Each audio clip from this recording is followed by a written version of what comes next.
नमः सिद्धेभ्यः।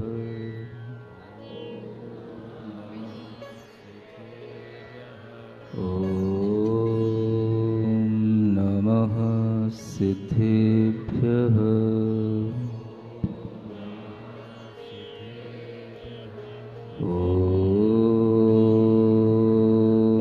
नमः सिद्धेभ्यः।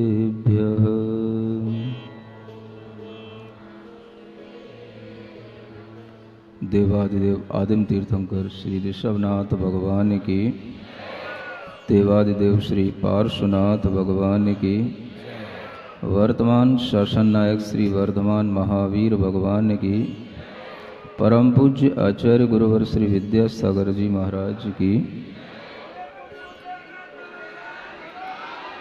मोह महात्म दलन दिन तप लक्ष्मी भरतार, ते पारस परमेश मुझ हो सुमति दातार। वामानंदन कल्पतरु जयो जगत हितकार, मुनिजन जाकी आश करी, जाचे शिव फलसार। पार्श्वनाथ भगवान की यह कथा पिछले 10 भवों के माध्यम से आपको सुनाई जा रही है। मरुभूति से वह पहला भव शुरू होता है, दूसरा भव उस हाथी की पर्याय में उसका जन्म होता है, तीसरे भव में वह फिर एक देव बनता है और चौथे भव में फिर एक विद्याधर राजा बनता है, पांचवें भव में फिर से वह देव बनता है और छठवें भव में फिर वह एक बहुत बड़ा राजा बनता है जो चक्रवर्ती के रूप में सामने आता है। यह कथा इसी छठवें भव की चल रही है। वज्रनाभि चक्रवर्ती, वह चक्रवर्ती जो दुनिया की 6 खंडों की अथाह अतुल संपत्ति का भोग करने के बाद भी सब कुछ छोड़ते हैं, त्यागते हैं और यह समझ करके कि संसार में कोई भी संसार का भोक्ता हुआ नहीं है, संसार की कोई भी वस्तुएं शाश्वत नहीं हैं, हमेशा भोगी नहीं जा सकती।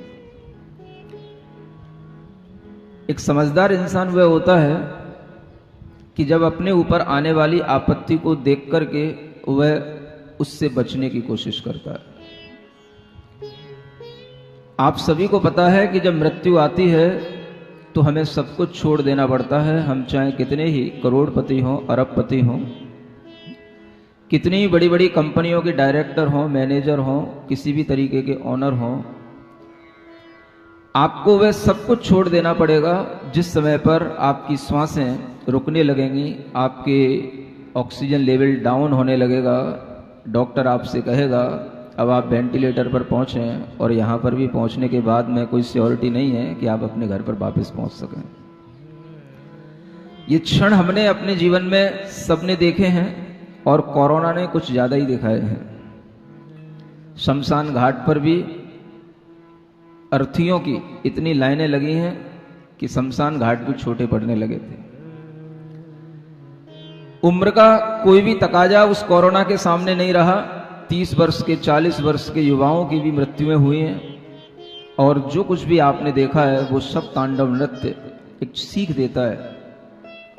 हम कितना भी अपने जीवन में पर वस्तुओं को अपना माने, अपनी इच्छाएं, अपनी तमन्नाएं बढ़ाने के लिए हम कितना भी जीवन जिए, लेकिन एक समझदार इंसान जब मृत्यु को अपने निकट देखता है तो वो अपने पास में आ जाता है और जो चीजें हमसे छूटने वाली हैं उन्हें वो पहले ही छोड़ देता है। इसका नाम समझदारी है और कोई बहुत बड़ी चीज नहीं है।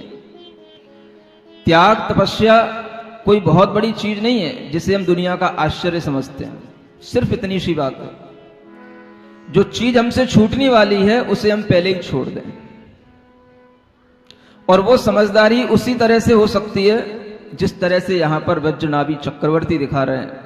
आपको आपके सामने बैठे हुए संत भी समझदारी के रूप में आपके सामने होते हैं। आज जो गुरुजन आपके सामने होते हैं वो भी आपको यही उपदेश दिया करते हैं। लेकिन आपकी स्थिति शायद उस बिल्ली की तरह होती है जिस बिल्ली के लिए अगर कभी मलाई खाने को मिल गई हो, दूध पीने को मिल गया हो और उसने अपना मुंह उसमें अगर डाल रखा हो तो फिर उसके ऊपर कितने भी डंडे लगाओ, कितने भी कुछ करो, वो बिल्ली अपना मुंह नहीं छोड़ती, वहां से हटाती नहीं। ऐसा होता है कि नहीं होता है? वह इस बात की चिंता नहीं करती कि मेरे ऊपर कोई पिटाई हो रही है, मुझे क्या हो रहा है। उसे दूध पीना है तो दूध पीना है, उसे मलाई चाटना है तो मलाई चाटना है, और वो डंडा खाती रहती है। और इस तरह से हर व्यक्ति के लिए वो एक उपदेश देती है, दृष्टांत के रूप में सामने आ जाती है कि संसार में संसारी प्राणी भोग विषयों में इसी तरह से लीन होता है। मृत्यु समझ लेता है, मृत्यु को प्राप्त कर लेता है, मृत्यु को से भी अपना जीवन छुड़ाने की कोशिश नहीं करता, लेकिन जो विषय भोग उसको मिल रहे हैं उन्हें वह छोड़ना नहीं चाहता। यही स्थिति आज हर संसार के प्रत्येक प्राणी की बनी हुई है। पारसनाथ भगवान का जीवन मरुभूति से शुरू हुआ, आज वज्रनाभि चक्रवर्ती तक चल रहा है। असंख्यात वर्षों का देव पर्याय का जीवन भी निकला है, करोड़ों करोड़ों वर्षों के ये मुनि जीवन भी निकले हैं। और आप देख रहे हैं कि ये सब सृष्टि की अनादि और अनंत रचना के साथ ही संभव है, जिसे आज का विज्ञान एक छोटी सी गेंद कहता है दुनिया को। अगर आपके दिमाग में वो ग्लोब ही दुनिया होगी, वो गेंद ही अगर दुनिया होगी, तो आपका दिमाग कभी भी उस लेवल तक नहीं पहुंच सकेगा जहां तक पारसनाथ भगवान का पहुंचा, जहां तक हम आपको पहुंचाने की कोशिश कर रहे हैं। क्योंकि उस ग्लोब में ना तो कोई स्वर्ग है ना कोई नरक है। Hells and heavens are only present in your dictionary, not in your mind, not in your believe. स्वर्ग और नरक वो केवल आज आपकी डिक्शनरी में लिखे हुए हैं, लेकिन आज हर व्यक्ति को पढ़ाया जाता है, सिखाया जाता है, बोले स्वर्ग और नरक क्या होते हैं। आज अगर आप सुख से जीवन जी रहे हो, स्वर्ग का जीवन है। आज अगर आप दुखी जीवन जी रहे हो, नरक का जीवन है। इतना ही नहीं होता। अगर इतना ही सब कुछ होगा तो ये कथाएं सब बोकस हो जाएंगी। अगर इतना ही सब कुछ होगा तो फिर जीव अपना पुण्य और पाप का फल कहीं नहीं भोग पाएगा। आप विचार करें, अगर आपने जीवन भर कोई धर्म किया है, जीवन भर अच्छे काम किए, जीवन भर पुण्य किया है, आपने भोगा क्या? आपने तो उल्टा और सब छोड़ा है। मिला क्या आपको? विचार करें। एक दूसरा व्यक्ति है जिसने जीवन भर अपने सप्त व्यसनों में जीवन बिताया है, अय्यासी की है, खूब सप्त व्यसन किए हैं, खूब ड्रिंकिंग की है, खूब सब तरीके की मनमानी की है। उसने भी अपना जीवन व्यतीत किया है, बहुत मजे में किया है, तुमसे ज्यादा मजे में किया है। तुम तो उसे देखते रहे और वो पीता रहा, तुम उसको देखते रहे, वो सब करता रहा, और तुम ये सोचते रहे कि ये गलत कर रहा है, लेकिन वो जिंदगी भर मजे में रहा, और तुम सोचते रहे कि मैं अच्छा कर रहा हूं, और तुम जीवन भर दुखी बने रहे। सुन रहे हो? होता है कि नहीं होता ऐसा? अगर हमने अपने जीवन में कुछ अच्छा किया है और किसी ने अपने जीवन में बुरा किया है, और हमें यहां दिखाई दे रहा है कि जीवन में बुरा करने वाला व्यक्ति फल फूल रहा है, और जो धर्म के साथ चल रहा है, सज्जनता के साथ चल रहा है, वो आज भी दुखी है, कल के सुख की क्या चिंता की जाए? कल तो किसी ने देखा ही नहीं है, कल तो कुछ होता ही नहीं है, स्वर्ग और नरक कुछ होते ही नहीं है। आज ही तो है जो कुछ भी है। बड़े बड़े थिंकर्स, बड़े बड़े मोटिवेटर्स आपको यही सिखाने आते हैं, स्वर्ग और नरक कोई चीजें नहीं है, इनका कोई अस्तित्व नहीं है। आज के विज्ञान के द्वारा खोजी गई दुनिया में कहीं कोई स्वर्ग और नरक नहीं है। बताओ तो कहीं हो तो। वो ग्लोब जो आपकी टेबल पे रखा हुआ गेंदनुमा घूमता रहता है, उसमें कहीं स्वर्ग और नरक नहीं है। क्या दुनिया सीखी, क्या दुनिया देखी, क्या दुनिया पे आपने विश्वास किया? अगर दुनिया में कहीं स्वर्ग और नरक नहीं है तो सिर्फ मैं एक इतनी सी बात पूछना चाह रहा हूं कि जो व्यक्ति एक सज्जनता से जी रहा है, अच्छाई से जी रहा है, अच्छे कर्म करने के साथ जी रहा है, उससे अपने कर्मों का फल क्या मिल रहा है? वो तो दुखी हो रहा है। और एक व्यक्ति जो सब तरीके की लूटपाट कर रहा है, सब तरीके की अराजकता कर रहा है, सब तरीके के व्यभिचार कर रहा है, वो मस्त है। अगर स्वर्ग और नरक कहीं नहीं है तो दुनिया में कभी कोई व्यक्ति सज्जनता के काम करने की कोशिश ही नहीं करेगा। अगर स्वर्ग और नरक की कहीं कोई व्यवस्था नहीं होगी तो दुनिया में कोई भी व्यक्ति अच्छे काम करने का मन ही नहीं बनाएगा। क्यों करेगा? अगर इतना ही जीवन है तो जैसे हम जी सकते हैं अपने मनमानी तरीके से, हमें वैसे जीना है। हमें क्यों तरह तरह से धर्म सीखना है, परेशान होना है, घंटों घंटों तक पारस भगवान की कथा सुनना है, और सुनकर के भी हमारे अंदर अगर कोई विश्वास नहीं पैदा हुआ तो कथा से भी क्या मतलब होगा? स्वर्ग और नरक की व्यवस्थाएं जिस ढंग से जैन दर्शन के अंतर्गत बताई गई हैं, इतनी सही सटीक व्यवस्थाएं आपको किसी भी धर्म ग्रंथ में नहीं मिलेंगी। और ये स्वर्ग और नरक की व्यवस्थाएं ही वो व्यवस्थाएं जिसके कारण से आपको अगर आज कुछ अच्छा करने को मिल रहा है और आज अगर आपको सुख नहीं मिल रहा है तो वह सुख अगर आगे जाकर के कहीं मिलेगा तो वह उन्हीं स्थानों पर मिलेगा जिनका नाम स्वर्ग है। और जो आज बुरा कर रहे हैं, तरह तरह के हिंसाएं कर रहे हैं, अत्याचार कर रहे हैं, व्यभिचार कर रहे हैं, लूटपाट कर रहे हैं, वो अगर अपने बुरे कर्मों का फल भोगेंगे तो क्या भोगेंगे? कहां जाकर के भोगेंगे? बताओ, कौन सी जगह है? मरना कौन सी बड़ी बात है? वो भी मरेंगे, तुम भी मरोगे, सब मरेंगे, उसमें मरने में कौन सी बड़ी बात है? अगर किसी को फांसी भी लग गई तो सोच लेगा भाई फांसी में क्या होता है, एक झटके में निपट जाता आदमी, क्या फर्क पड़ रहा है? तुम एक्सीडेंट में मर रहे हो, तड़प तड़प के मरोगे, वो फांसी में एक झटके में मर गया। सोचेगा आदमी बहुत पाप कर लो, मरने से क्या डरना, एक कोई भी दवाई खा लेना, कुछ भी सुसाइड करने के लिए कुछ भी पॉइजन ले लेना, सब ठीक हो जाएगा, क्या फर्क पड़ रहा है? एक झटके में प्राण निकल जाएंगे, तुम मरते रहो, तुम्हें जो करना है सो करते रहो। इसके बाद क्या होगा? सुन रहे हो? ये जीव जो असंख्यात वर्षों तक स्वर्गों में रहते हैं, सागरों पर्यंत आयु तक का भोग करके वहां से उतर के आते हैं, ये सृष्टि तब से बनी हुई है, कब से बनी हुई है, कौन से इसकी शुरुआत है, कब की बातें हैं ये? दिमाग खोल के रखो। इस साइंस ने तुम्हें जितना धोखा दिया है उतना जिंदगी में आज तक इस दुनिया पर, इस अर्थ पर किसी ने धोखा नहीं दिया। और साइंटिफिक वे के साथ में मैं आपको बता रहा हूं, अगर कोई भी साइंस अगर हमारे लिए प्रूव कर दे कि यहां पर स्वर्ग है, यहां पर नरक है, तो हम समझें कि साइंस ने कुछ खोजा है, कुछ देखा है। अगर नहीं है तो ये शब्द डिक्शनरी में ही क्यों लिखे हुए हैं? इनका मतलब ही क्या है?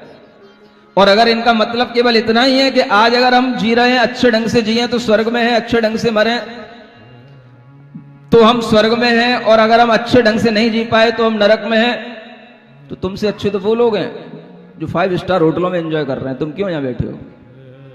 जाओ वहीं पे। नहीं समझ आ रहा है? तुम क्यों यहां बैठे हो? क्या सोच के बैठे हो? मुझे तो लगता है सब बुद्धू बने बैठे हैं और सब बुद्धू हैं।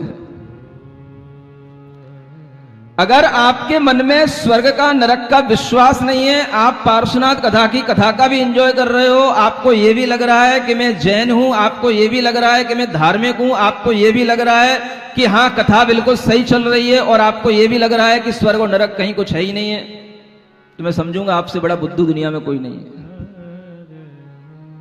सुन रहे हो?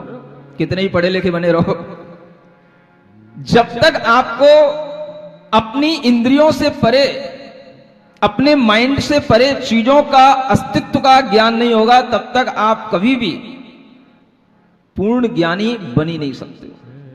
आपके अंदर परफेक्ट नॉलेज आ ही नहीं सकती। स्वर्ग की बातें, नरक की बातें अगर आपको सही ढंग से समझना है तो यहां आपको समझाया जा रहा है। और इन स्वर्गों और नरकों में ही वो जीव जाकर के अपने सागरों पर्यंत, पल्य पर्यंत असंख्यात वर्षों की आयु व्यतीत करता है। लेकिन वहां से भी चय करके, वहां से भी उतर करके जब वह अपना दूसरा जन्म लेता है तो इसी धरती पर जहां पर जीवन होता है वहीं पर आकर के जन्म लेता है। ये स्वर्ग और नरक में भी उसका संस्कार चलता रहता है, उसकी आत्मा जीवंत रहती है और इन स्वर्ग और नरकों की आज तक कोई खोज नहीं कर पाया है। बातें करते हो, चंद्रमा पे पहुंच गए।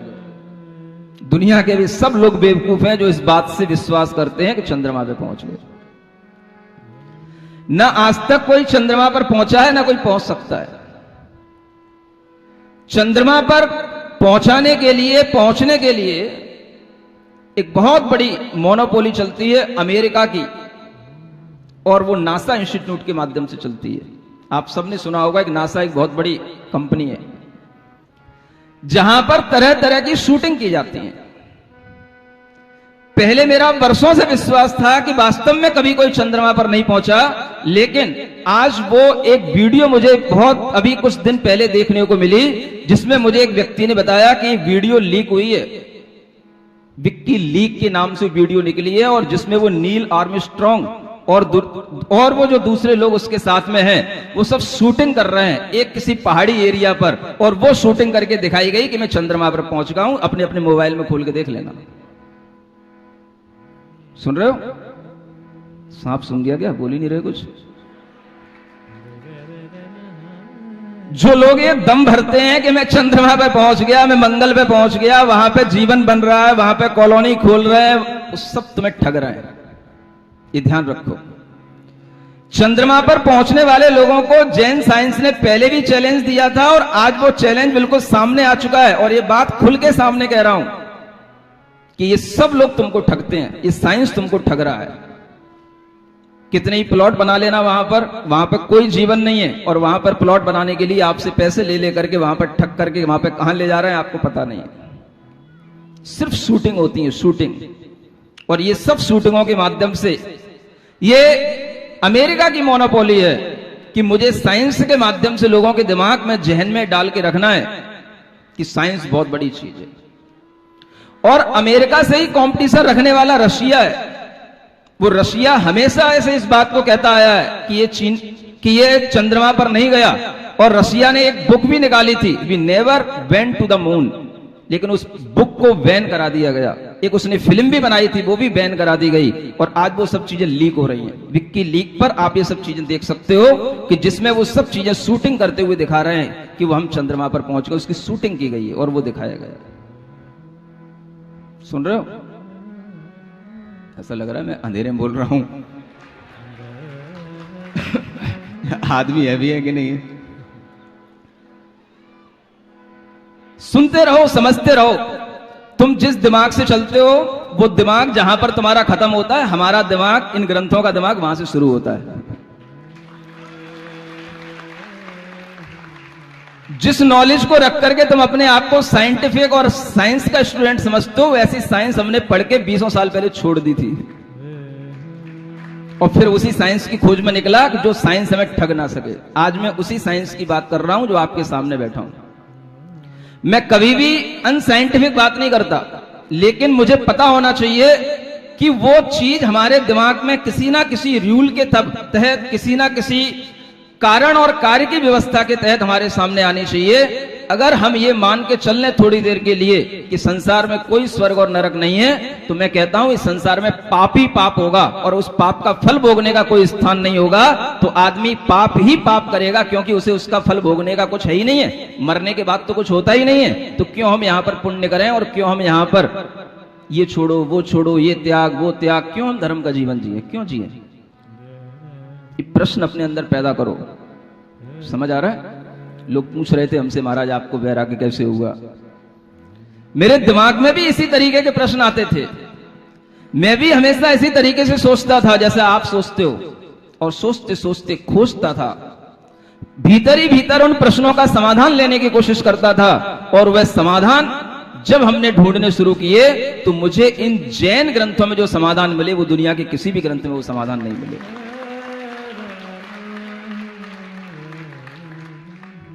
आपको ये पता होना चाहिए कि हमारा विश्वास अगर इस छोटी सी दुनिया में समट करके रह जाएगा कि ये दुनिया में जो ग्लोब दिखाया जाता है बस इतनी सी दुनिया है, जो दुनिया खोजनी बस उतनी सी दुनिया है, जो अंतरिक्ष पे थोड़ा सा मिट्टी पानी दिखा देते बस उतनी सी दुनिया है, तो तुम क्या समझोगे? क्या स्वर्ग और नरकों की व्यवस्था समझोगे? कब जानोगे कहां पर नंदीश्वर है, कहां पर पंचमेरु है? ये सब चीजें अपनी अपनी जगह पर स्थायी हैं, स्थित हैं, लेकिन हमारी बुद्धि, हमारा पुण्य, हमारा भाग्य इतना छोटा चल रहा है कि हम इन चीजों तक पहुंच नहीं सकते। हमें देखना है कि जो लोग आत्म साधना करते हैं उन्हें अपनी आत्म साधना से सब चीजें प्राप्त होती हैं, उन्हें सब चीजें दिखाई देती हैं, और जब ऐसे जीव स्वर्गों में पहुंचते हैं तो उन्हें पंचमेरु, नंदीश्वर सब यात्राएं करने को मिलती हैं, क्योंकि उनके पास में वो दिव्य शक्तियां प्राप्त हो जाती हैं जो हमें कभी भी भौतिक शक्तियों से उन यात्राओं को हम प्राप्त नहीं कर सकते। ये सीखना है। आज अगर आपके सामने कथा रखी जा रही है तो ये कथा जितनी प्राचीन है उतनी आज भी ये उतनी उपयोगी है जितनी प्राचीन काल में थी। और आप भी अगर जीवन जीने के बाद में, अच्छा जीवन जीने के बाद में कहीं पहुंचोगे तो वहां पहुंचने के बाद में आपको ये कथा सबसे पहले याद आएगी, ये माहौल सबसे पहले याद आएगा कि हाँ मुझे सही बताया गया था। आज मैं स्वर्ग में बैठ करके देख रहा हूं कि इस कथा के माध्यम से ही मुझे स्वर्ग में आज पहुंचना मिला, क्योंकि मैंने अपना विश्वास अच्छा किया था, इसलिए आज अच्छे स्वर्ग में मेरी उत्पत्ति हुई। ये आपको विश्वास बदलना है अपने भीतर का। ज्ञान से कुछ नहीं होता है, और आज का ज्ञान तो कोई ज्ञान नहीं है, सिर्फ जानकारियां हैं गूगल आंटी की बस, और कुछ नहीं है।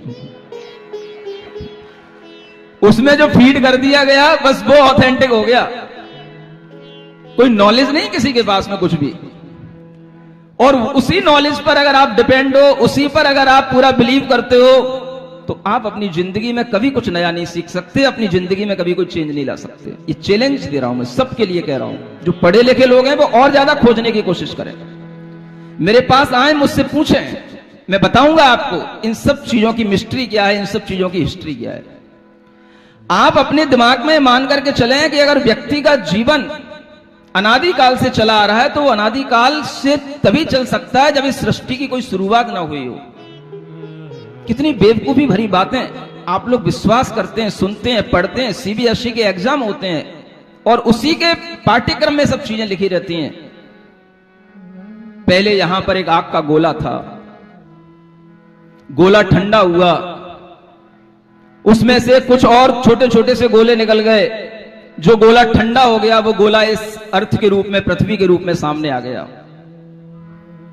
बारिश हुई, बारिश होने के बाद में जो हिस्सा चपटा रह गया, समतल हो गया, वहां पर तो लोग रहने लग गए, और जहां पर गड्ढे थे, ऊंचा नीचा था, वहां पे पानी भर गया, वहां समुद्र बन गया। ये पृथ्वी की रचना हो गई। कैसी बेवकूफी भरी बातें जिन्हें हम विश्वास करते हैं, जिनके ऊपर हम बड़ी बड़ी बीटेक और एमटेक की डिग्रियां लेते हैं, सीबीएसई और न जाने कौन कौन से पैटर्न के कोर्स पढ़ पढ़ करके हम अपने दिमागों में कचड़ा भरते हैं। क्या सारा इन चीजों में? क्या कभी सृष्टि केवल एक गोले के रूप में थी, आग के गोले के रूप में थी? उससे पहले कुछ नहीं था, कोई जनजीवन नहीं होता। अचानक से हम कहां से पैदा हो गए? अचानक से ये जीव कहां से आ गए? ये अजीव पदार्थ कहां से आ गए? अगर उससे पहले कुछ नहीं था तो किसने ला करके सब पैदा कर दिया? कौन सा भगवान आ गया, कौन सा खुदा पैदा हो गया जिसने आकर के सब चीजें बना दी? और हम सब विश्वास करते हैं, पढ़ते हैं, लिखते हैं, लेकिन कभी भी अपने आप के दिमाग से नहीं सोचते क्या ऐसा हो सकता है। ध्यान रखो, यह सृष्टि अनादि है, जिसे बोलते हैं बिगिनिंग लेस टाइम से यह सृष्टि चली आ रही है। अगर आपके दिमाग में बात आ गई कि सृष्टि का प्रारंभ हुआ, समझ लेना आपसे ज्यादा फूल और आपसे ज्यादा मिथ्या बुद्धि रखने वाला कोई दुनिया में व्यक्ति नहीं है। ये समझो, सीखो। आपने अपने बच्चों को जो पढ़ाया है वो वही पढ़ा है जो आपने पढ़ा है, लेकिन आज सब लोगों को, चाहे वो छोटे हो, बड़े हो, युवा हो, सब यहां बैठे हैं, आज सबको कुछ नया पाठ पढ़ना है। और वो नया पाठ पढ़ने के लिए ये पारस कथा के माध्यम से आपको सब चीजें समझाना है, समझना है। ये कथाएं केवल इतना ही नहीं है बस मंगल भवन अमंगल हारी और वो मरम करो और भाग जाओ। जब तक तुम्हारे दिमाग ना बदलें, जब तक तुम्हारा विश्वास ना बदले, मुझे चैन नहीं पड़ सकती।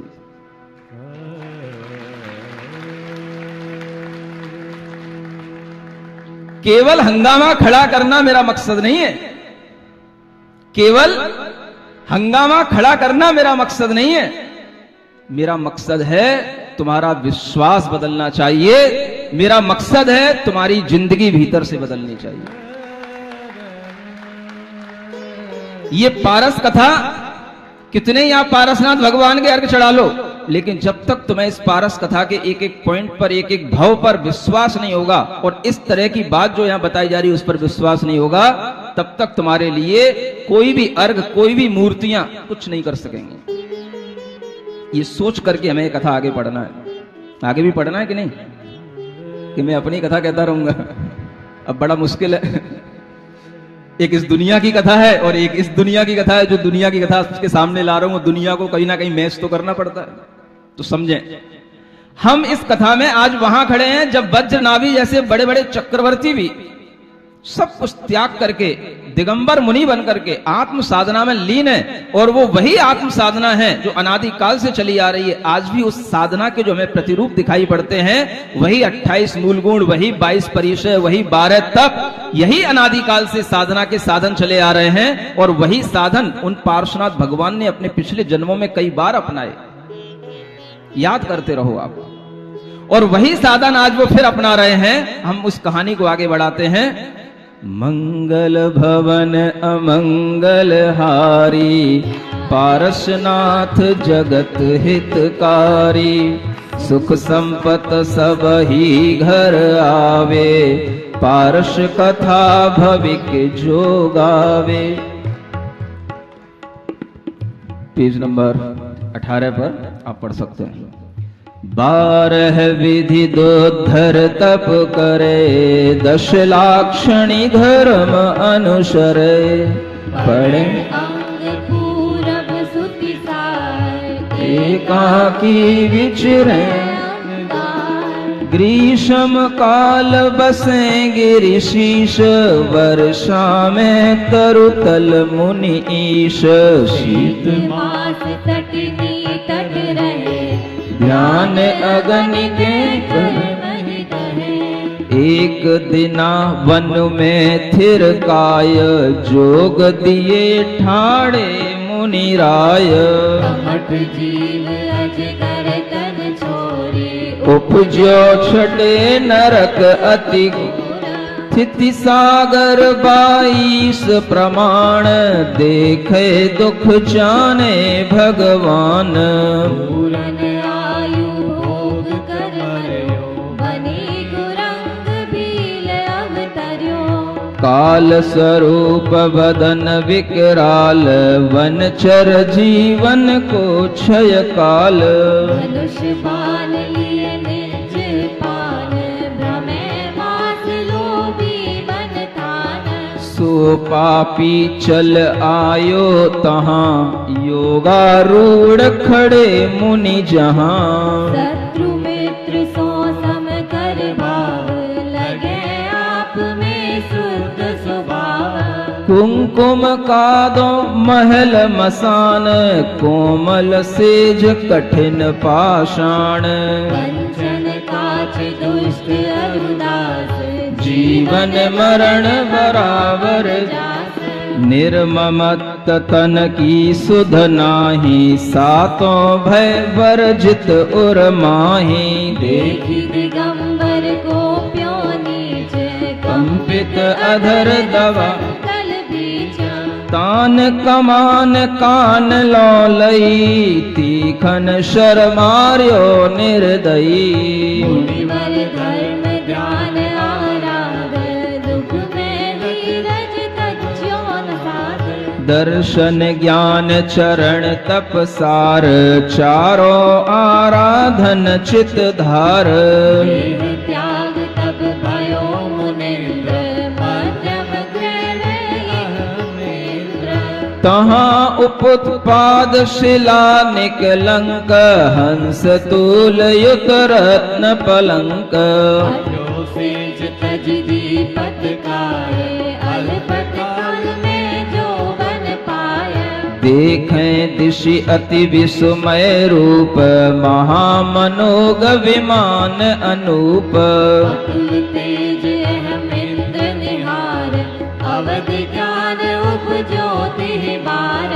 जान्यो सब पूरव भव भेव, चारित वृक्ष फलो सुख देव। अनुपम आठों दर्भ सजोय, रत्न बिंब पूजे थिर होया।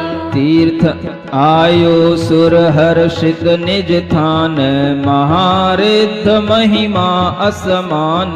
दीन भवन वर्ती जिन धाम, भाव भक्ति नित करें प्रणाम। तीर्थंकर केवल समुदाय, निज थान कथित पूजे पाय। पंच कल्याणक काल विचारे, तन में हस्त कमल सिरधारी। यह वज्रनाभ चक्रवर्ती जो दिगंबर श्रवण बनकर के एकांत एक वन में खड़े हुए हैं, और वहीं पर एक वह जीव जो कमट का जीव है वह भी सामने वहीं पर आ जाता है। जब यह जीव मरुभूति का जीव देव पर्याय में सुख भोगने के लिए जाता है तो हर बार मरण करके कमट का जीव नरक पर्याय में जाता है। जितना टाइम मरुभूति का स्वर्ग में सुख भोगने के साथ निकलता है, इस जीव का नरक में दुख भोगने के साथ निकलता है। और वहां से निकल करके जब ये दोनों जीव मनुष्य बनते हैं तो कहीं ना कहीं इनका संयोग बन ही जाता है। ये कर्मों की कथा है, ये कर्मों का खेल है।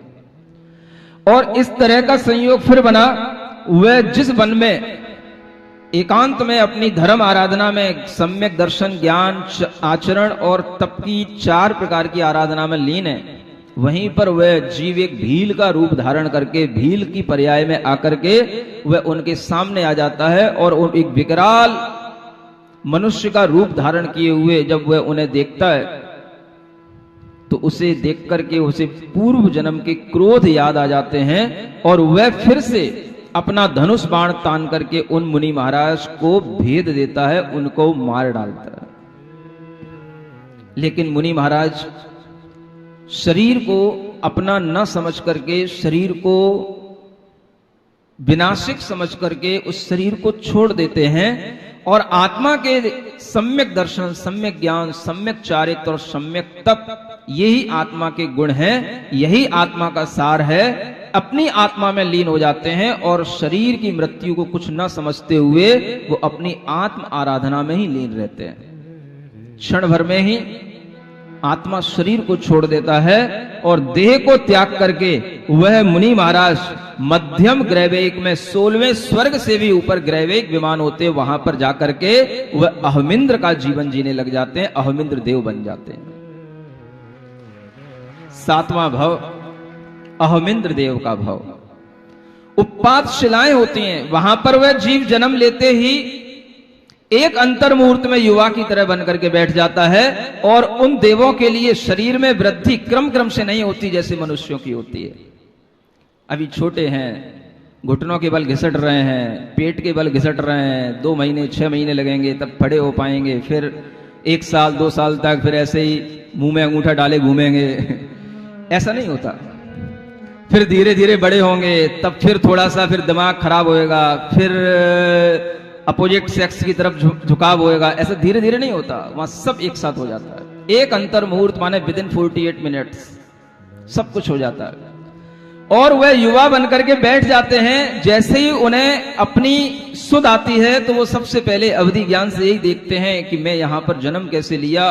और जब देखते हैं कि धर्म की आराधना से आज मुझे 16वें स्वर्ग से भी ऊपर यह मध्यम ग्रैविक के यह स्वर्गों के सुख भोगने को मिल रहे हैं, तो वो सुख क्यों भोगेंगे भला? सुख तो वो पहले से ही त्याग के आए थे, वैरागी थे। सुख भोगना एक मजबूरी हो जाती है उनकी। लेकिन वह अपनी इच्छा से जो करते हैं वो क्या करते हैं? 3 भवन वर्ती जिन धामे, भाव भक्ति कर नित करें प्रणाम। क्या कर सकते वहां पर? जितने भी समौ शरण में अरिहंत विराजमान हैं, जहां कहीं पर भी जिनेंद्र भगवान के आलय तीनों लोकों में विद्यमान हैं, वहां पर बैठे बैठे वो उनकी भक्ति भाव से प्रणाम करते हैं, वंदना करते हैं और रोजाना उनकी पूजा करते हैं, नित्य प्रति स्वाध्याय करते हैं, आपस में धर्म चर्चा करते हैं और इस तरह से वो धर्म ध्यान में सुख बिताते हैं, जीवन व्यतीत करते हैं। यह अहमिंद्र देवों के द्वारा कभी भी भगवान के पंच कल्याणकों में भी आया नहीं जाता, क्योंकि जो और ऊपर के देव होते हैं वो भगवान के पंच कल्याणक में भी नहीं आते, वो अपने ही स्थान में रहते हैं। बहुत बड़े देव होते हैं ये इतने बड़े देव बन गए। 16वें स्वर्ग तक के देव तो आवागमन करते हैं, लेकिन उससे ऊपर के देव अपने ही स्थान पर रहते हैं। जैसे बहुत बड़ा आदमी होता है तो वो केवल बस अपने ही परिसर में घूमता है, उसका परिसर ही इतना सुंदर इतना बड़ा होता है कि वो कहीं दुनिया में घूमने नहीं निकलता, वो कहीं नहीं जाता। बोले जर्नी का मतलब ये है सफर, और सफर का मतलब ही होता है कष्ट। क्या सुना?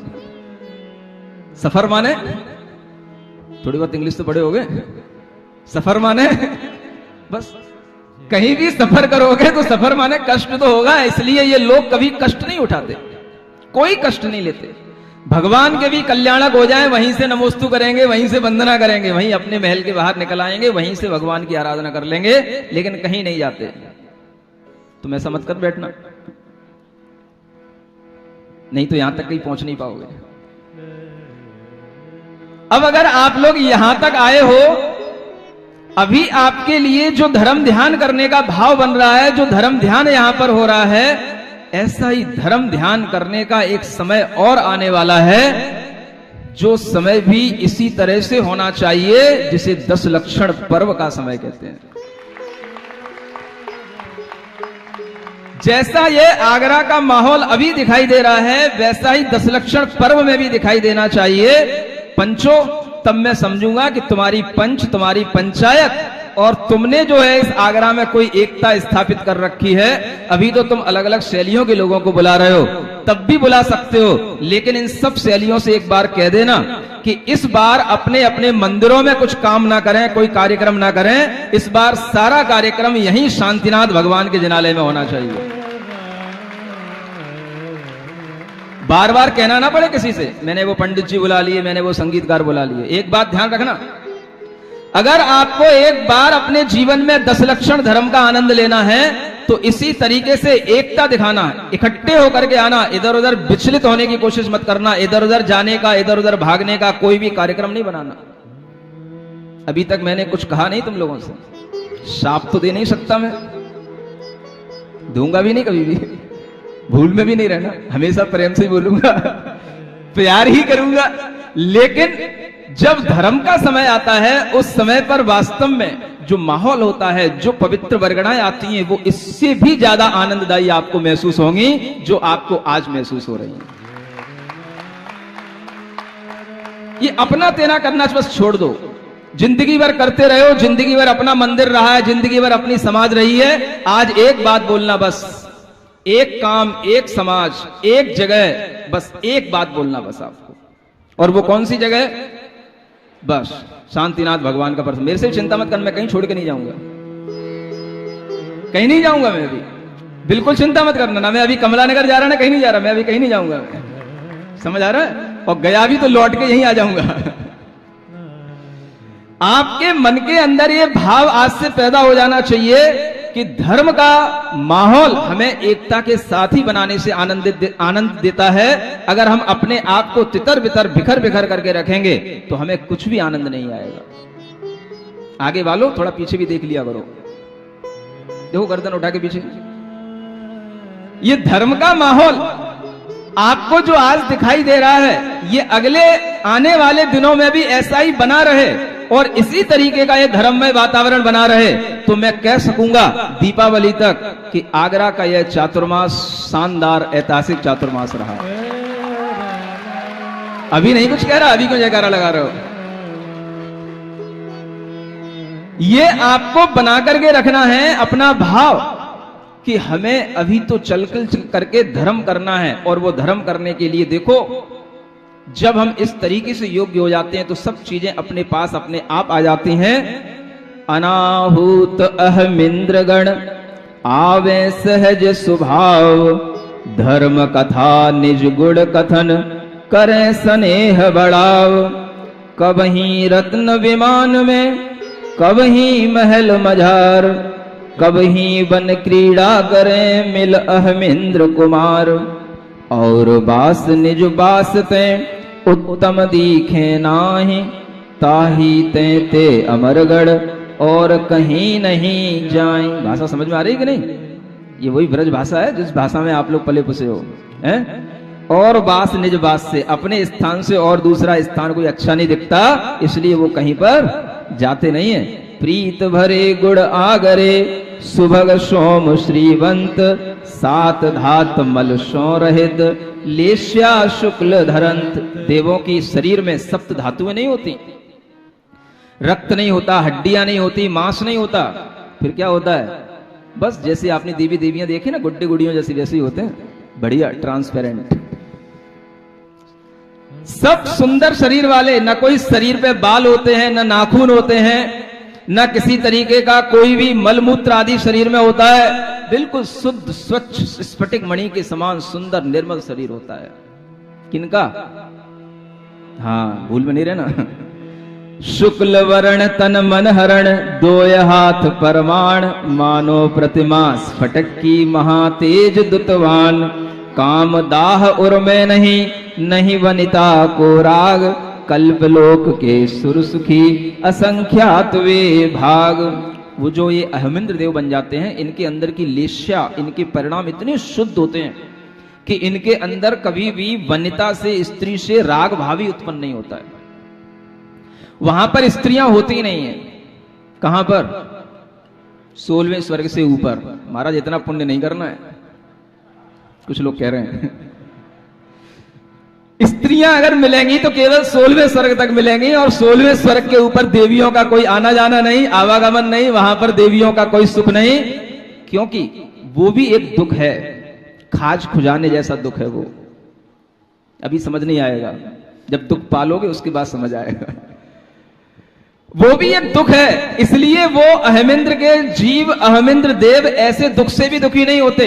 पराश्रित सुख कभी भी सुख नहीं हो सकता है, ये ध्यान रखना। दूसरे पर डिपेंड होने वाला सुख कभी सुख नहीं हो सकता है। सुख तो इंडिपेंडेंट ही होगा ना। नॉलेज भी वही नॉलेज है जो इंडिपेंडेंट हो, सुख भी वही सुख है जो इंडिपेंडेंट हो। और ऐसा इंडिपेंडेंट सुख उन देवों को वहां पर मिलता है, क्योंकि उनके हृदय में किसी भी प्रकार की न तो राग उत्पन्न होता है, न उनके पास में इस तरीके की कषाएं होती हैं जो उस राग को उत्पन्न करा पाए। 27,000 मित वर्ष बीत जब जाए, मानसिक आहार की रुचि उपजे मन माए। 27 सागर की आयु मिली तो 27,000 वर्ष के बाद में वो मानसिक आहार होता है, एक बार भूख लगती है। 13.5 पक्ष पर लेत सुगंध उषास, छठी अवनिलो जिन कही अवधि विक्रिया जास। सागर 27 मित परम आयु तीर्थान, सुभग सुभद्र विमान में यो सुख करे महान। बोलो पार्श्वनाथ भगवान की।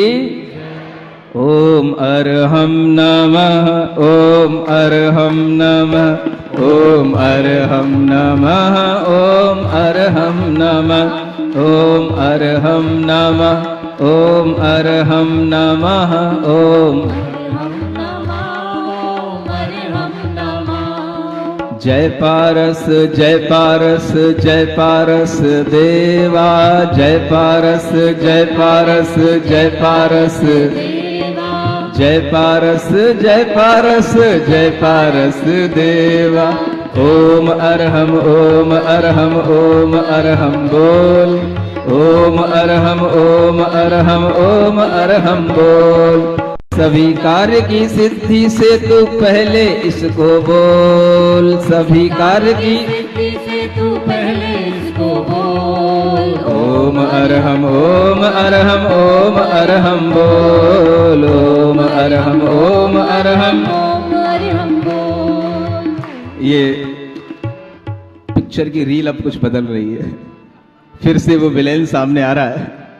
और देखते हैं कि हमने अभी तक हीरो का सुख तो देखा है कि वो जाकर के स्वर्गों का सुख भोगते हैं। ये विलेन कहाँ जाता है, क्या करता है, कहाँ पर जाकर के अपने बंकरों में सुख भोगता है। वो बंकर कहाँ बने, इसके कहाँ इसका जन्म होता है, वो भी आपको यहाँ दिखाया जाने वाला है। अब सो भील महा दुखदाय, तरु ध्यान सो छोड़ी काय। मुनि हत्या पातक ते मर्यो, चरम शुभ्र सागर में पर्यो। ये तो गए अहमिंद्रों के सुख भोगने के लिए, और उसने मुनि हत्या का पाप अपने सिर पर ले लिया और उस पाप के कारण से ये सप्तम नरक में जाकर के दुख भोगता है। सुन रहे हो? जितने ऊंचे बड़े नरक में वह स्वर्ग में वह जीव गया, उतने ही नीचे नरक में यह जीव जाएगा। और ये भी बात है, जो जितना पुण्यवान जीव होगा उसकी हत्या अगर होगी तो उतना ही ज्यादा पाप भी उस जीव को लगेगा जो जितने पुण्यवान जीव की हत्या करता है। समझ आ रहा है? ये पाप पुण्य का बहुत बड़ा गणित है। अब देखो कि जहां पर ये नरक में पहुंचा है वो नरक कहां है। मैं इसीलिए आधा घंटे भूमिका बनाया था आप लोगों की, इन नरकों को दिखाने के लिए, नरक पर विश्वास लाने के लिए, ढंग से देखना है आप सबको। कथा तहां के कष्ट की को कर सके बखान, भुगते सो जाने सही के जाने भगवान। ये नरकों की कथा जो भुगतते हैं उन्हीं को पता होती है, या भगवान जानते हैं और दूसरा कोई नहीं जानता है। जन्म थान सब नरक में अंध अधो मुख जान, घंटाकार घिनावनी दुसह बाश दुख भान। तिन में उपजे नार की तल सिर ऊपर पाए, विषम वज्र कंटकमयी परे भूमि पर जाए। जिस स्थान पर इनका जन्म होता है वहां पर जाकर के ये औंधे मुख लटकते हैं, उल्टे। सुन रहे हो? कभी उल्टे लटके हो? पैर ऊपर किसी ने बांध दिए हो, नीचे मुंह लटका हुआ हो, देखा है कभी? कभी नहीं देखा? कभी किया नहीं? शीर्षासन लगाने की बात नहीं कर रहा हूं, वो तो तुम्हारी अपनी इच्छा से थोड़ी देर के लिए हो सकता है। ऐसे भी दुख देखने को मिल सकते हैं, आपने देखे होंगे, सुने होंगे। काला पानी की सजा, सुन रहे हो? किसकी? काला पानी जानते हो कहां होता है? जब ये अंग्रेज लोग इस दुनिया अपने इस देश में रहा करते थे, तब इन्होंने एक स्थान बनाया था अंडमान निकोबार में। और जो लोग यहां पर स्वतंत्रता की आवाज उठाते थे, उन लोगों को ले जाकर के 200, 300 लोगों को ले जाकर के उन जेलों में बंद कर देते। उसे काला पानी की सजा कहते थे, जहां के नाम से आदमी डरता था। और उन स्थानों के दृश्य आपको आज भी कहीं फोटो उनके मिल सकते हैं, आपके मोबाइलों में सब कुछ रहता है, देख लेना।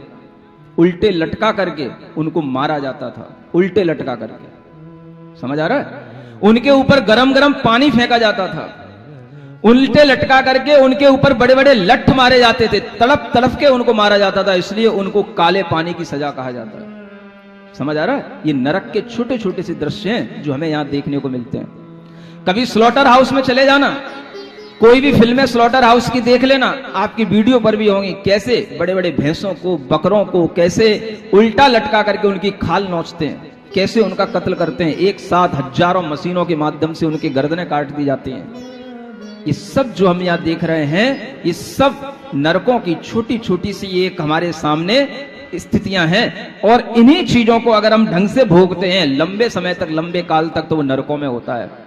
यहां तो जीव तड़प तड़प के मर भी जाएगा 10 मिनट में, 20 मिनट में, लेकिन वहां तो मर नहीं सकते। एक बहुत बड़ी चीज ये है,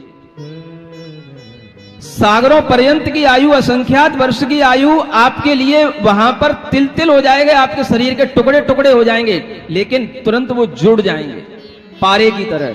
पारा होता है ना, अलग अलग उसको बिखरा दो, फिर एक मिला दो, तुरंत जुड़ जाता है। ऐसे वहां पर वह शरीर तुरंत जुड़ जाता है, आयु बीच में नष्ट नहीं होती है, अकाल मृत्यु नहीं होती है। इसलिए वहां पर असंख्यात वर्षों तक ऐसे दुख भोगने पड़ते हैं कि वहां की भूमि इतनी सड़ी हुई, इतनी गंदी भूमि होती है, इतना वहां पर पशु पक्षियों का जैसा कहीं एक साथ सड़ाया गया हो, ऐसी स्मेल अगर आपको एक थोड़ी सी भी सूंघने को मिल जाए तो आप वहां पर बेहोश होकर के गिर पड़ो। ऐसी स्मेल वहां पर आती है, वहां की भूमि में आती है। वही भूमि का वर्णन, वहां की स्थिति का वर्णन यहां आपको थोड़ा सा दिखाया जा रहा है। सही स्थिति का वर्णन तो वहां पहुंचने के बाद ही अनुभूति में आएगा, लेकिन थोड़ा सा यहां पर बताने का भाव कराया जा रहा है। विश्वास के साथ सुनना है आप सभी को। जो विषैल बिच्छू सहस लगे देह दुख होय, नरक धरा के परशते सहस वेदना सोय। हजारों बिच्छू एक साथ अगर शरीर में काटें तो जैसी वेदना होती है, वैसी वेदना वहां के भूमि के स्पर्श करने मात्र से उतरी, इतनी विषैली भूमि होती वहां। तहां परत परवान अति हा हा करते एम, ऊंचे उछले नार की तपे तवा तिल जेम। जब वहां पर जन्म लेते हैं तो पहले नीचे ऊंधे मुंह करके गिरते हैं और फिर वहां पर पहले उछलते हैं। समझ आ रहा है? कई बार पहले उछलेंगे तब जाकर के वहां पर फिर एक सीधे होकर के फिर आपस में फिर एक दूसरे से मुलाकात होती है। तो वहां पर इस तरीके से एक दूसरे का परिचय होता है। देखिए कैसे होता है और किस कारण से वहां पहुंचते हैं, उसको थोड़ा सा पढ़ते हैं। फिर आन भू पर परे और कहां उड़ जाएं, छिन्न भिन्न तन अति दुखित लोट लोट बिललाहें। सब दिश देखे अपूर्व थल चकित चित्त भयवान, मन सोचे मैं कौन हूँ पर्यो कहाँ मैं जाऊं। कौन भयानक भूमि यह सब दुख थानक निंद, रुद्र रूप ये कौन है निठुर नार की वृंद। काले वर्ण कराल मुख गुंजालोचन धार, हुंडक डील डरावने करें मार ही मार। वहां पहले से 1 2 4 10 नहीं, असंख्यात अनगिनत वहां पर नारकी पहले से होते हैं। सुन रहे हो? आपके मित्र वहां पहले से मिलेंगे, जो यहां पर पहले से पाप करके गए हैं वो सब वहीं पर आपको मिलेंगे। और जैसे ही आप वहां पहुंचोगे तो आपकी इसी तरीके से खिदमत प्रारंभ करेंगे, सेवा प्रारंभ करेंगे। जैसे ही आपको देखेंगे बड़े डरावने डील डॉल काले विकराल अंधकार ही अंधकार, लेकिन बस उन्हें एक दूसरे को देखने को मिल जाएगा, बस इतना उनकी आंखों में प्रकाश रहता है। जैसे उल्लू होते हैं, बिल्लियां होती हैं, बस उनको आंखों से दिखाई देता है, बाकी अंधकार ही अंधकार। और वहां पहुंचने के बाद में वो रुद्र रूप में रहने वाले निष्ठुर नारकी किसी पर भी दया नहीं करते। कोई वहां पर तुम्हें अपना बंधु नहीं मिलेगा। हाय हाय करके चारों तरफ दौड़ोगे, सिर्फ नारकी ही नारकी, जैसे किसी जेल में डाल दिए गए हो और चारों तरफ से बस मारा ही जा रहा है, मारा ही जा रहा है, और वहां पर इसके अलावा कुछ नहीं होता है। सुजन नहीं कोई दोठ परे, शरण न सेवक कोय, यहां सो कुछ सूझे नहीं, जासो छिन सुख होत विभंगा अवधि तब निज पर को दुखकार। नरक कूप में आपको पर्यो जान निर्धार, मैं मानुष पर जाए धरी धन जौवन मदलीन, अधम काज ऐसे किए नरकवास जिन दीन। वहां जाकर के वह अवधि ज्ञान से सोचता है कि अब मुझे यहां पर आकर के ये जो दुख मिल रहे हैं, इन दुखों का कारण क्या है कि जो मैंने मनुष्य पर्याय में अपने धन में अपने यौवन में जो लीन होकर के मैंने पाप कार्य किए थे, उसी के कारण से मुझे नरक में आने को मिला है। सरसों सम सुख हेत सम भयो लंपटी जान, ताही को अब फल लग्यो यह दुख मेरु समान। जिस सुख के लिए हम तड़पते थे, परेशान होते थे, वो सुख तो सरसों के बराबर था। और सरसों के बराबर सुख पाने के लिए हमने बड़े बड़े पाप किए। आज उस पाप का फल अगर हमें मिल रहा है तो ये सुमेरु पर्वत के समान ये बड़ा दुख हमारे सामने आकर के मिल रहा है। छोटे छोटे से सुखों की प्राप्ति करने के लिए बड़े बड़े पाप किए जाते हैं, और उन बड़े बड़े पाप का फल जाकर के कहां मिलेगा? बताओ कहां मिलेगा? यही तो शुरू से पूछ रहा था मैं, पाप का फल कहां मिलेगा? आज जो लोग पाप कर रहे हैं वो पाप के फल से कहां जाएंगे? चाहे भले ही आज वो ऐसो आराम में हो, कितनी बड़ी बड़ी बिल्डिंगें बना लें, कितने ही बड़े बड़े 5 स्टार बना लें, होटल बना लें, और उनमें कितना ही चैन और सुकून से रह लें, लेकिन उनका अंत होने के बाद में ये तो 10-20 साल का उनका सुख है, लेकिन असंख्यात वर्षों का दुख किस रूप में है? ये सामने दिखाई दे रहा है, ये इस रूप में है। इसलिए सरसों के समान सुख की प्राप्ति के लिए मैंने जो दुख आज भोग रहा हूं, मैं जो दुख वो मेरू के समान लग रहा है। और कैसे कैसे पाप कब कब किए जाते हैं। कंद मूल मस मांस मधु और अभक्ष अनेक, अच्छन वश भक्षण किए अटक न मानी एक। सुन रहे हो क्या किए? सब कंदमूल खाए, मांस खाया, मदिरा पी, शराब पी, और सब तरीके के शहद आदि भी खाए, अनेक तरीके के अभक्ष पदार्थ होते हैं वो भी खाए, और अपनी इंद्रियों के बस होकर के हमने सब भक्षण किया, किसी की एक भी हमने मानी कहां। सुन भी लिया तो एक कान से सुन करके दूसरे कान से निकाल दिया, क्योंकि 2 कान हमें भगवान ने इसीलिए दिए हैं, एक से सुनना और दूसरे से निकाल देना। क्यों ऐसा ही होता है? बताओ तो कि भीतर तक जा रहा है, 2 कानों के बीच में एक नली और पड़ी है, समझ आ रहा है? तो उस भीतर तक ले जाने के लिए अगर भाव होगा तो इन नरकों से बचने का भाव आएगा। जल थल नवचारी विविध बिलवासी बहु जीव, मैं पापी अपराध बिन मारे दीन अतीव। नगर दाह कीनो नुठुर गाम जलाए, जान अटवी में दीनो अग्नि हिंसा करी सुखमान। जलचर जीवों को मारा, कितने लोग कितनी मछलियां मारते हैं, समझ आ रहा है? इन सरकारों की बुद्धि को तो न जाने क्या हो गया है। मछलियों का पालन बोलते हैं। जिन तालाबों में मछलियां मारी जाती हैं उन तालाबों में से मछलियां निकाल करके लोगों को रोजगार देते हैं। उन बैंकों से लोन देते हैं जिन बैंकों में तुम्हारा पैसा जमा होता है, और उन मछली पालन में ऐसी पशु हिंसा के कार्य में वह पैसा तुम्हारा जाता है जिस पैसे को तुम यहां कमाते हो। सुन रहे हो? ये इतनी उल्टी बुद्धि के साथ में ये सरकारें, ये विज्ञान चल रहा है जिसका कुछ भी ठिकाना नहीं है, और इसी के माध्यम से दुनिया में पाप बढ़ता चला जा रहा है। कितने जलचर जीव मरते हैं, कितने नवचर जीव मारे जाते हैं, पशु पक्षी कितने, कोई हिसाब किताब नहीं है। और इन सब जीवों की हत्या करना भी पालन के रूप में कहा जाता है। इसे पशु पालन कह रहे हैं लोग। मछली पालन नाम दे रखा, मत्स्य केंद्र खोल रखे हैं, लोन दिया जाता है इसके लिए, समझ आ रहा है? कुछ लोग को जब बैंकों में जॉब कर लेते हैं, मुझे एक जैन व्यक्ति मिला, मैंने उससे पूछा तो वो कहने लगा कि महाराज मैंने बैंक की जॉब की और उस जॉब में मुझे ये लोन देना पड़ता था इन मछली पालन के केंद्रों के लिए, इसलिए मैंने वह जॉब छोड़ दी, और उस जॉब को छोड़ने के बाद में अब मुझे अच्छी जॉब मिल गई है, लेकिन मैंने उस जॉब से जो पैसा कमाया वो सारा का सारा मैंने दान कर दिया। ऐसे भी लोग होते हैं। हम क्या कर रहे हैं, हमारा अनुमोदना किधर हो रही है, ये अगर आपको ज्ञात नहीं होगा तो आपके जीवन में कभी पुण्य आ नहीं पाएगा। आप समझ नहीं पाओगे कि आपका पैसा किस तरीके से आपके ऊपर पाप लादता चला जा रहा है। ये सब यहां बताया जा रहा है। अपने इंद्रिय लोभ को बोल्यो मृषा मलिन, कल्पित ग्रंथ बनाए के बहकाए बहुदीन। ऐसे भी लोग होते हैं, अनेक अपने कल्पना से अनेक अनेक तरीके के ग्रंथों की रचना कर लेते हैं और अनेक तरीके से लोगों को फुसला बहला करके अपना मत चला लेते हैं, अपना एक सेक्ट बना लेते हैं। ऐसे भी लोग होते हैं। ये भी सब किया जाता है और उन सब के फल से इसी प्रकार की गतियां मिलती हैं।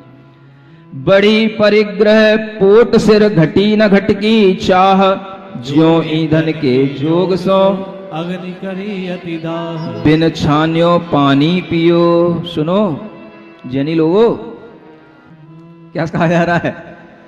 बिन छान्यो पानी पियो, चाहे वो आरओ का पानी हो चाहे बिस्लरी का पानी हो। समझ आ रहा है? कोई भी पानी शुद्ध नहीं है। जो पानी आपको फिल्टराइज करके दिया जा रहा है वो पहले से ही उसमें अनेक जो जीव रहते हैं वो सब मार दिए गए, उससे कोई फिल्टर नहीं हो गया, वो कोई शुद्ध नहीं हो गया, वो सब अनछना पानी कहलाएगा। और वह सब पानी पीने का भी पाप लगता है इस तरह से।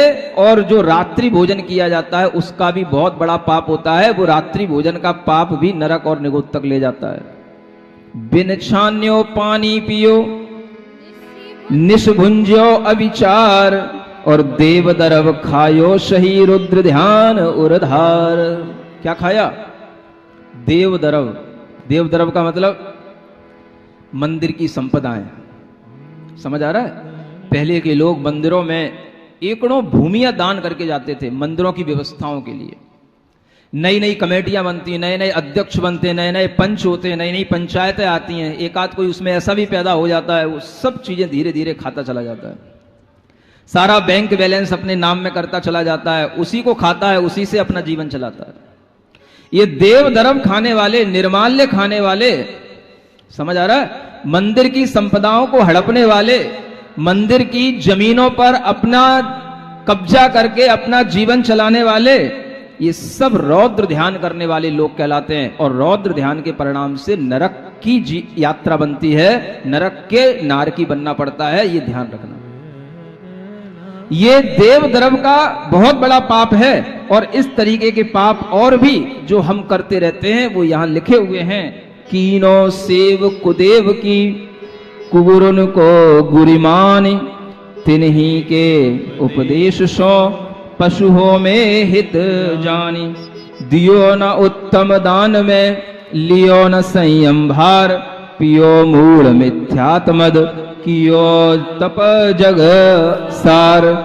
जो धर्मी जन दया कर, दीनी सीख निहोर, मैं तिन सौर शिकर यदम भासे वचन कठोर। ये भी और सिखाना अपने बच्चों को। क्या होता है, आज के बच्चों का एटीट्यूड ऐसा बना हुआ होता है कि अगर उन्हें कोई अच्छी सीख दी जाए तो उससे गुस्सा मान जाते हैं वो, है ना। अगर आप उनसे कहो कि बेटा चलो पारसनाथ की कथा सुनेंगे, जाओ तुम ही सुन लो, तुम ही चले जाओ, तुम ही टाइम खराब करो, हमारे पास टाइम नहीं है। समझ आ रहा है। उनसे कहो बेटा चलो मंदिर चलो, आज मंदिर में दर्शन करेंगे, पूजन करेंगे। क्या रखा है मंदिर में, भगवान क्या देते हैं, क्या करते हैं। हमारे वो मम्मी मर गई, हमारे मम्मी के चाचा मर गए, ये मर गया, वो मर गया, क्या कर लिया भगवान ने। ऐसे बच्चों को उल्टे दिमाग चलते हैं। तो जो धर्म कर रहे होते हैं उनके ऊपर रिश्ते हैं। ऋषि जानते हो क्या ये लिखा है, रीस करना, खींचना, चिड़चिड़ाना, गुस्सा करना, ऐसा आजकल के बच्चों की एक बहुत अच्छी हैबिट बन चुकी है, टेंडेंसी बन चुकी है। सुन रहे हो। ऐसे बच्चों को बड़े पुचकार करके, लाड़ से, प्यार से, किसी ना किसी तरीके का लोभ दे करके उन्हें ऐसा थोड़ा सा इस धर्म के माहौल में लाने की कोशिश करना। अगर अच्छी संभावनाएं होंगी तो वो सुधर जाएंगे, उनके एटीट्यूड हमेशा के लिए चेंज हो जाएंगे, है ना। करी कमाई पर जन्म, सो आई मुझ तीर, हाहा अब कैसे धरू नरक धरा में धीर।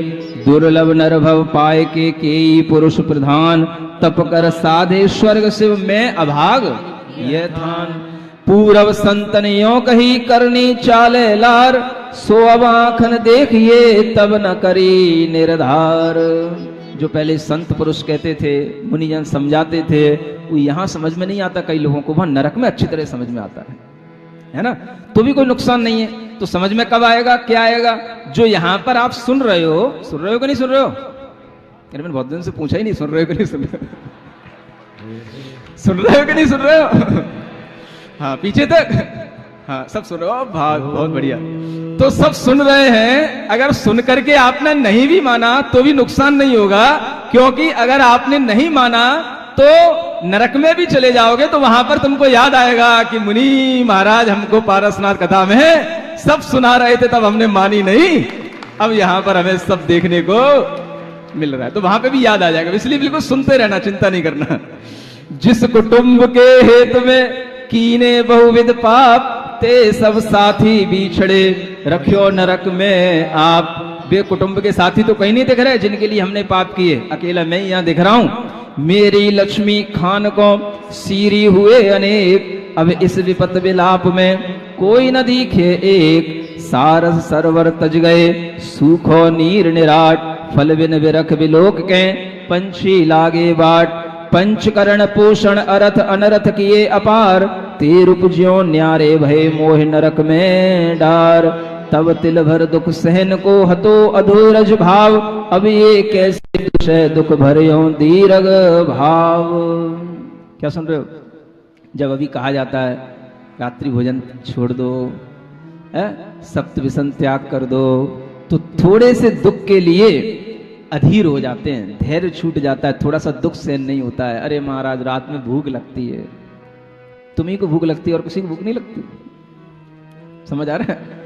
जो साधु बनते हैं, मुनि महाराज बनते हैं, व्रती होते हैं, उपवास करते हैं, एक एक दो दो तीन तीन उपवास करते हैं, इनको भूख नहीं लगती है। तुम क्या नरक से निकल के आए हो क्या, अभी तक भूखे भूखे भूखे भूखे चिल्ला रहे हो। ऐसे ही लग रहा है। जो नरक से निकल के आते हैं उनके संस्कार ऐसे रहते हैं, वो रात दिन खाना पीना अनछना जो भी मिले, चाहे वो वाटर हो चाहे वाइन हो, सब उनके लिए एक बराबर है। समझ आ रहा है। ऐसे जीव जो इस संस्कार के साथ अगर मनुष्य जन्म में जन्म भी ले लिए तो उनके वह हम समझते हैं कि कहीं पूर्व जन्म के संस्कार तो नहीं है, जो वहां पर भूख भूख चिल्लाते रहे, अब यहां पर दिन रात उन्हें भूख भूख भूख भूख दिखाई देती है। थोड़ा सा तो संयम रखने का भाव रखो। इस चातुर्मास के अंदर कम से कम रात्रि भोजन त्याग से तो इतना तो अपनाओ कि मैं रात्रि में भोजन ना करूं। वर्षा ऋतु में कितने असंख्य जीव उत्पन्न होते हैं रात्रि में, जब हम भोजन बनाते हैं खाते हैं, सारा वातावरण जीवमय हो जाता है और वह सारा जीव मांस सब हमारे भीतर जाता है और हम कहते हैं कि हम शाकाहारी हैं, क्योंकि अन्न खा रहे हैं। लेकिन अन्न भी कब खा रहे हैं, रात में खाया हुआ अन्न भी शाकाहार नहीं रह जाता है, ध्यान रखना। कोशिश करो, मन बनाओ, आज से ही अपना टाइम धीरे धीरे कम करने की कोशिश करो। 8 बजे तक खाते हो तो 7 बजे के नियम पर आओ, 7 बजे तक खाते हो तो 6 बजे के नियम पर आओ। रात होने से पहले भोजन करने की एक आदत डाल लो। 4 महीने में अगर वो आदत बनी रहेगी तो 4 महीने के बाद भी कुछ और आपके लिए अच्छी आदत बन जाएगी। ताली तो बजा देते हो, मानते हो कि नहीं मानते हो ये पता नहीं है। मान रहे हैं, लोगों के सिर हिल रहे हैं। पारसनाथ कथा से सिर भी घूम रहा है, हाथ भी उठ रहे हैं, तालियां भी बज रही हैं। ये जो आनंद आ रहा है ये वास्तव में भगवान पारसनाथ की भक्ति का आनंद है और इसी आनंद से आपके सब पाप धुल रहे हैं, ऐसा मुझे महसूस हो रहा है। यहाँ कछु दुख हतन को उक्त उपावन मूर स्थिति विनिवन विपत्ति समुद्र यह कब तेरी हो तट तूर। ऐसी चिंता करत हूँ बड़े वेदनाएम घीव तेल के जोगते पावत प्रज्वल एम। ए विद पूरव पाप प्रथम नार की शुद्धि करें दुख उपजावन जाप होय विभंगा अवदिते। आगे देखते हैं थोड़ी सी नरक की और व्यवस्था। श्वाल श्यान मर जार की पड़ी कलेवर रास। आगे के पन्ने पर मांस बसा और रुधिर को कादा जहां कुवास। ठाम ठाम असुहावने सोयमल तरुवर भूर पैने दुख देने विकट कंटक कलित करूर। और जहां असी पत्र बन भीम तरोवर खेत जिनके दल तरवार से लगत घाव कर देत। वहां पर अगर कहीं वृक्ष भी दिखाई देते हैं तो वो सब नारकी जीव अपनी विक्रिया से बना लेते हैं। सोचता है नारकी भटकते भटकते चलो उस वृक्ष की छांव में जाकर के बैठूंगा, और जैसे ही वहां पहुंचता है तो वहां पर वो वृक्ष के ऊपर जो पत्ते होते हैं वो तलवार की धार की तरह ऊपर गिरते हैं और वो छलनी छलनी हो जाता है। फिर वहां से दौड़ता है तड़पता हुआ, सामने उसको एक नदी दिखाई देती है और उस नदी में सोचता है चलो यहाँ पानी मिल जाएगा, लेकिन उस नदी का नाम क्या है जानते हो? वैतरणी सरिता समल्लोहित लहर मयान बहे खार शोड़ित भरी मांस कीच घिन थान।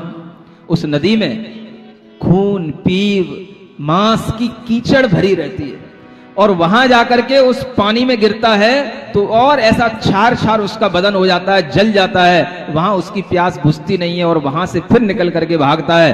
पक्षी वायस गीदगण लोह तुंड सोजे मरम बिदारे दुख करें चूटे चौदिस दे। वहां सब नारकी एक दूसरे नारकी को विक्रिया करने की एक शक्ति होती है उनके पास में। तो क्या कर लेते हैं, कहीं गीद का रूप बना लिया, सियार का रूप बना लिया, पक्षी का रूप बना लिया, बड़े बड़े शेर का रूप बना लिया और उससे दूसरे नारकी का शरीर फाड़ फाड़ करके खाते हैं। ऐसे वहां पर पूरा असंख्यात वर्षों तक यही कार्यक्रम चलता रहता है। कार्यक्रम समझ रहे हो ना? कार्यक्रम का मतलब क्रम क्रम से जो कार्य होता रहे उसी का नाम है कार्यक्रम। समझ आ रहा है? एक ये कार्यक्रम है और एक वहां का कार्यक्रम है, दोनों कार्यक्रम की तुलना करते रहना। पंचेंद्री मन को महाजे दुखदायक जोग ते सब नरक निकेत में एक पिंड अमनो। कथा अपार कलेश की कहें कहाँ लो कोय कोड जीव सो वर्णिये तो न पूर्ण होए। सागर बंद प्रमाण तित छिन छिन तीखन त्रास ये दुख देखे नार की परवस परे निराश। जैसी परवस वेदना सह जीव बहु भाय खवस स्ववस सह जो अंश भो तो भव जल तिर जाय।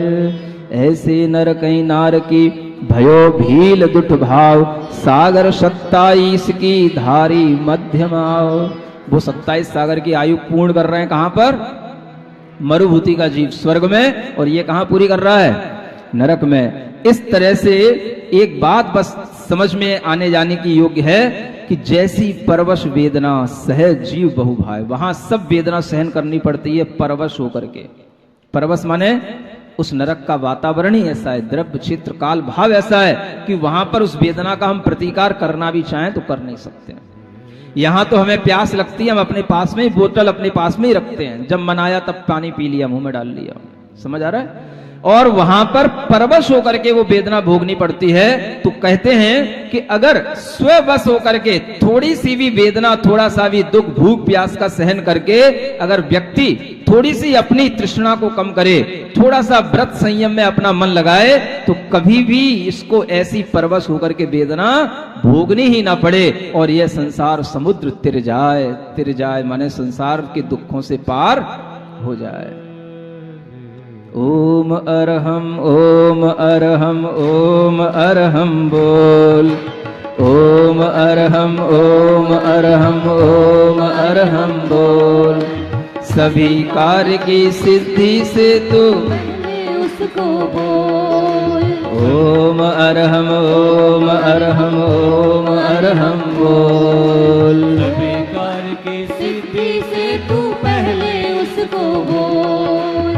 भोजन से पहले तू ध्याले, भोजन से पहले तू ध्याले, इसका भोजन से पहले तू ध्याले, चलते फिरते भी तू गाले। भोजन से पहले तू ध्याले, चलते फिरते भी तू गाले। सोने से पहले जग करके, सोने से पहले जग करके, इसका मन को नाद सुना ले, इसका मन को नाद सुना ले, इसका मन को नाद सुना ले। शुद्ध बुद्ध अविरुद्ध मंत्र से तू अपना मुख खोल। शुद्ध बुद्ध अविरुद्ध मंत्र से तू अपना मुख खोल। ओम अरहम ओम अरहम ओम अरहम बोल। ओम अरहम ओम अरहम बोल। सभी कार्य की सिद्धि से तू पहले इसको बोल। ओम अरहम ओम अरहम ओम अरहम बोल। और पार्श्वनाथ भगवान की